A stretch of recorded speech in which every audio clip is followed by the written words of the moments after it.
A woman once known for her loud strength, her public presence, her bold survival, was now lying silently in a hospital bed.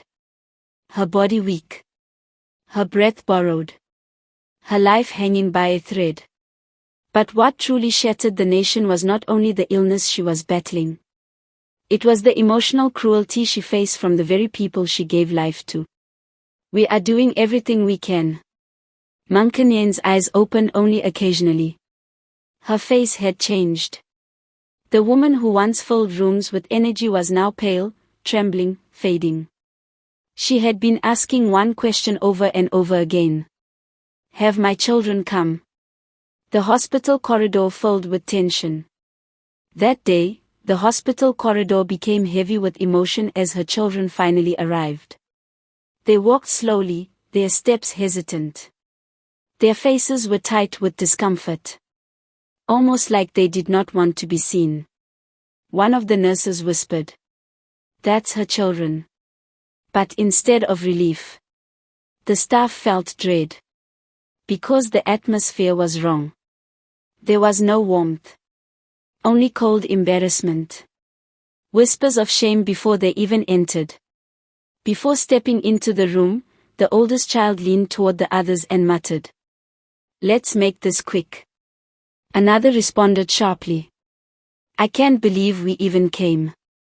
The youngest looked down at the floor and whispered, "People are laughing at us outside. Everyone knows her story." The words were poisonous. Not concern. Not love. Just shame. Inside the room, a mother's hope. When they entered, Monkonyane's eyes fluttered open. For a moment, her face softened. Her lips trembled into a weak smile. "My babies," she whispered. Her voice cracked like dry earth.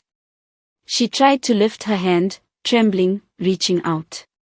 In her mind, this was the moment she had been waiting for. Like visitors in a stranger's room. The first words were not love. They were accusation. The oldest child spoke first, voice sharp and bitter. "Why did you do this to us, Mama?" Monkonyane blinked slowly. Her smile faded. "Do what?" The child's eyes filled with anger, not sadness. "You made us a joke." The room became colder than winter. Another child stepped forward, arms crossed. "Do you know what people say about us?" A mother confused, a nation horrified. Monkonyane's breathing grew uneven. "I never wanted to hurt you." But the second child interrupted. "Hurt us? You destroyed us." The youngest finally spoke, voice trembling. "At school they whisper, they point. They say our mother is disgrace." Monkonyane's eyes filled with tears. Not because of the illness. Because of the words. Shame replaces compassion. One child said, "We can't even show our faces anymore. You embarrass this family in front of the whole country." Monkonyane's lips quivered. "I am still your mother." But the oldest child replied coldly. "A mother is supposed to protect her children, not shame them." South Africa could not believe what they were hearing. A dying woman. Being judged in her final hours. The nurse could not stay silent. A nurse standing near the doorway clenched her fists. Her voice shook as she spoke gently. "Please, she is very weak. She needs comfort, not stress." But the children barely listened. They were consumed by their own pride. Their own embarrassment. Their own anger. Monkonyane tries to explain. With great effort, Monkonyane whispered, "I did not choose sickness. I did not choose pain. I wanted to live for you." Her children exchanged looks. One sighed. "This is not about sickness.